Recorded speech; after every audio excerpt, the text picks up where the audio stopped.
여러분 안녕하세요. 오늘은 문화 문제 풀 때 꿀팁 몇 가지를 준비했어요.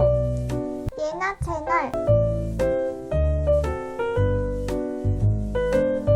첫 번째, 문화 문제 지문 볼 때 그냥 주르륵 읽지 말고 샤프로 표시하며 분석하면서 읽기. 예를 들어 청노루 시가 나왔을 때 그냥 먼 산, 청운사, 낡은 기와집, 사는 자아산, 봄는 녹으면 이런 식으로 아무 생각 없이 주르륵 읽어버리면 나중에 선택지를 볼 때 선택지 내용이 이해가 안 돼요. 그래서 선택지 보면서 시의 특정 부분으로 돌아가서 그 부분을 또다시 읽어야 돼요. 그럼 이게 얼마나 비효율적인 일일까요? 시간은 2배로 드는데 정답을 맞힌다는 보장도 없어져요. 그러니까 애초에 지문을 읽을 때 자신만의 표시를 해주면서 읽어야 해요. 이때 너무 자세하게 할 필요는 없고 핵심만 표시할 것. 그럼 이제 제가 직접 문제에서 시를 봤을 때 분석하는 과정을 천천히 시연해 볼게요.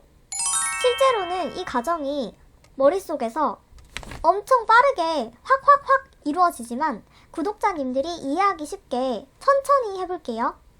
먼저 먼 산 청운사를 보고 아, 청운사가 멀리 있구나. 누가 청운사를 보고 있는지는 잘 모르겠지만 어쨌든 멀리 있죠? 그럼 원경 적어주고 청운사는 푸른 구름이 어린 절이라는 뜻인데 현실 세계에 없는 거니까 신비로운 분위기를 주는 시연에 동그라미 치고 허구적이면서 상상적인 자연 경관을 머릿속으로 떠올리면서 낡은 기와집. 이건 오래된 청운사를 다르게 표현하는 말이니까 별거 없죠? 넘어가요. 다음, 사는 자아산. 자아산은 보랏빛의 산이라는 뜻인데 보통 신선이 사는 곳을 뜻하니까 실제로 존재하지 않는 시어예요. 신비롭네. 혼사랑 느낌 비슷하니까 동그라미. 그 다음, 봄는 녹으면. 아, 시간적 배경이 봄이구나 하고 넘어가고 전체적으로 여기까지 읽었을 때 느낌이 굉장히 관조적, 묘사적, 서정적이니까 표시해두고 현실에 없는 신비한 무릉도원 같은 자연 세계에 대한 묘사를 하고 있구나 라고 생각한 다음에 그리고 다음 연의 느릅나무 속이 피어가는 12구비를 굉장히 경쾌한 느낌이 드네. 갑자기 템포가 빨라졌어 라고 생각하고 넘어가고 다음 년 청노루 맑은 눈에. 청노루도 현실에 없는 존재니까 신비한 시어죠. 그러면 동그라미.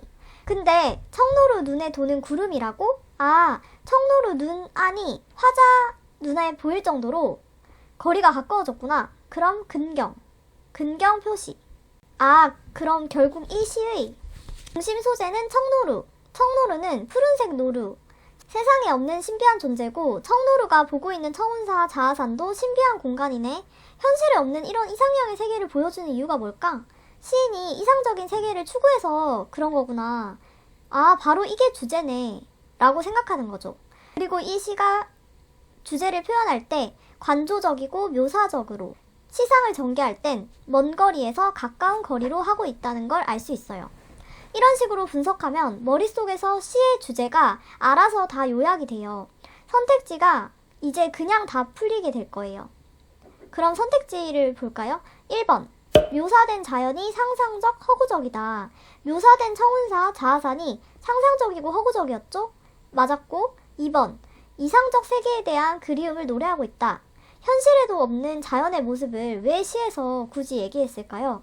화자가 바로 저런 세계를 지향하고 그리워하니까. 따라서 맞고 3번.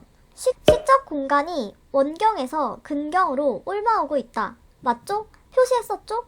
이래서 시에서 시선이 어떻게 이동되는지를 표시를 해놔야 되는 거예요. 마지막 보기 4번 보시면 사건 발생이 시간순에 따라 배열되고 있다. 아니죠. 화자의 시선에 따라 원경에서 근경으로 이동하며 시가 전개되고 있죠. 그래서 오답. 이런 식으로 내가 나름대로 표시를 해주면서 시를 분석해서 읽어야 돼요. 그래야 머릿속으로 시가 이해되고 선택지를 봤을 때도 바로바로 풀어낼 수 있거든요. 예나 채널. 다른 시로도 예를 들어볼게요. 김수영의 눈이라는 시. 이 시를 보면서 저는 이런 식으로 표시했어요. 긍정적인 시어에는 동그라미, 부정적인 시어에는 네모 표시. 그리고 어조도 무조건 봐요. 강한 어조면 강함이라고 적고, 표현상 특징도 점층, 강조, 반복으로 표시하고, 끝으로 특징적인 시어도 표시를 해줘요. 이렇게 나름대로 내가 이 시의 주제는 부정적인 현실을 극복하고자 하는 의지를 나타낸 거구나 하고요. 그리고 이게 연습이 돼서 숙달되면 처음 보는 낯선 시가 시험에 나와도 바로 분석할 수 있게 돼요. 실제 시험에서 유명한 시가 나올지 아니면 아예 처음 보는 시가 나올지는 아무도 모르는 일이니까요. 또 다른 시로도 예를 들어볼게요. 긍정적인 시어에는 동그라미, 부정적인 시어에는 네모 표시, 그리고 어조는 명령, 저항적 어조, 표현상 특징은 반복, 강조, 그리고 특징적인 시어, 아사달, 아사녀, 중립, 맞절, 표시, 표현상 특징, 대조 표시. 이렇게 분석하면서 읽으면 이 시의 주제는 알맹이 같은 순수한 정신을 회복하는 것과 민족 간의 화해와 통합, 평화에 대한 거구나 하고 파악이 돼요. 마지막으로 이미지 표현이 돋보인 다른 시도 예를 들어볼게요. 부정적인 시어에는 네모 표시하고 은유, 직유법 같은 비유적인 표현들에도 표시해주고 청각을 시각화시키고 촉각화시킨 공감각적 이미지에도 표시해주고 화자의 정서를 직접적으로 드러낸 황량이라는 단어에도 표시. 시상 전개 방식은 삭막한 가을날 풍경을 먼저 제시했으니까 선경, 뒤에 황량한 화자 마음을 제시했으니까 후정, 선경, 후정, 표시, 끝으로 고독한 반원을 긋고 잠겨가는 장면, 하강적 이미지니까 하강으로 체크. 이런 식으로 시 문제를 풀 때는 주로 어조, 표현상 특징, 긍정적, 부정적 시어, 특징적 시어에 표시를 하면서 읽어주세요. 그리고 소설 문제를 푸실 때도 중요한 것들에 표시를 해줘야 되는데 가장 먼저 찾아야 되는 것이 바로 화자와 시점이에요. 화자와 시점은 가장 먼저 찾아서 꼭 표시를 하면서 다른 것들도 분석하면서 읽어주세요. 표시를 해야만이 중요한 부분이 단박에 파악이 되거든요. 예나 채널. 다음으로 두 번째 꿀팁. 문학 개념 미리 공부하기. 간혹 보면 오랜만에 공부를 시작하시는데도 불구하고 문학에 나오는 개념들을 미리 공부하지 않고 문제만 푸시는 분들이 계세요.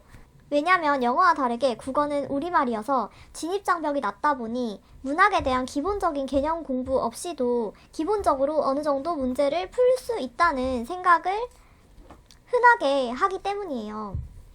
하지만 공무원 문학에 나오는 기본 개념들은 반드시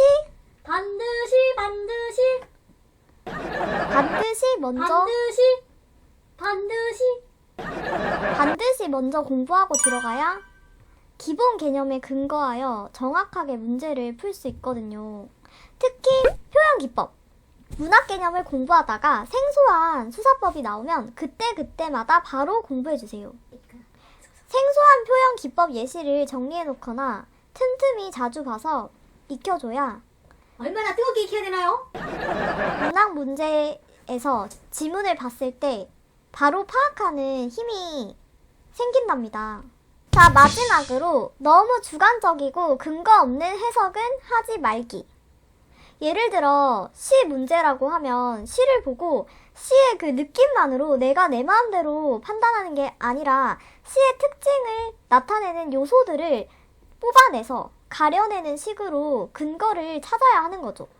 기출 문제에 나오는 시, 소설을 계속 분석하다 보면 지문 속에서 근거를 찾는 실력이 늘 수밖에 없어요. 따라서 연습할 때도 너무 주관적인 근거 없는 해석은 하지 않으려고 노력하시면서 분석을 하셔야 돼요.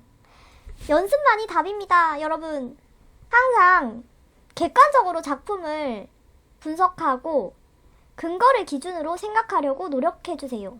또한 내가 어떤 보기를 답이라고 단정 짓는 경우 모든 근거를 내가 생각하는 답에 맞춰서 생각하는 오류가 생길 수 있습니다. 그렇기 때문에 문학 문제를 풀 때 어떤 보기를 답이라고 내가 마음속으로 단정 짓고 보기보다는 항상 한 발자국 뒤에 서서 열린 마음으로 객관적으로 작품에 접근할 필요가 있습니다. 한 걸음 뒤에 항상 나비에 있었는데. 도움 되셨다면 구독, 좋아요, 알람 설정까지 부탁드려요. 안녕. 예나 채널